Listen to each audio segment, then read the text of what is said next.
Natalan dert almalı zadi. Oğul gıydı vardı. Şunnaydın tamamı. Oğul gıydımız varada hakkı aydıp bilemede terbiyet vermeyecek boliyaz.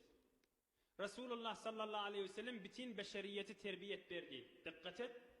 Kafir olan adam Resulullah'a zarar verdi mi? Vermedi. Resulullah'ın izzetine zarar verdi mi? Vermedi. Peygamberimiz özünün terbiyetini verdi, tamam oldu gitti. Terbiyetine verdi. Vazifetini bitirdi. Kafir olan bolli imanı gidenini gününni. Sen menne Peygamberimiz vazifesinmiştik bütün insaniyete haber vermek. Ey enatala bizim de vazifemiz oğul gıydımızda terbiyet vermek. Ulamalı aydiye Peygamberle veren bir enatala dippet gitsen mesuliyetimiz oğul gıydımız var arada. Peygamberimiz şu kafirleri terbiyet veriptir. Ey enatala bizim elimizdeki çağı var. Şolon bir yürekleri var. Aynadan metersap. Yüreklerini hiç zat yok. Sen enata şolon kalbına ne moklasan münekes olup yalp içine düşüyotida. Şoma beyik Allah Teala'nın muhabbetini okla.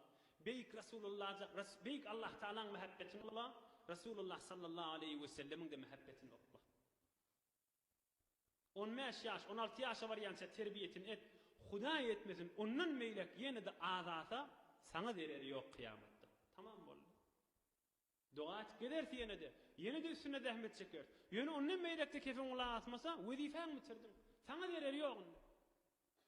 Emme ştayini adımızdan çıkarmayın. Şu oğluncuklamız, güllüne odan gıyıcı adımız var. Allah Teala bize amanet etip verdi. O kıyamette bizim yakamı tutacak. Bir arasta yürekleri var. Enedin noktişta kâdi gören akla. Şolon yürücüklerine Allah Teala ve Resulullah'ın muhabbetini oklayacak bolayın. İnşallah gurrun idini. Beyik Allah Teala koklete inni keftelerde aydır. Hudayi Teala nuri imandan ayırmasın.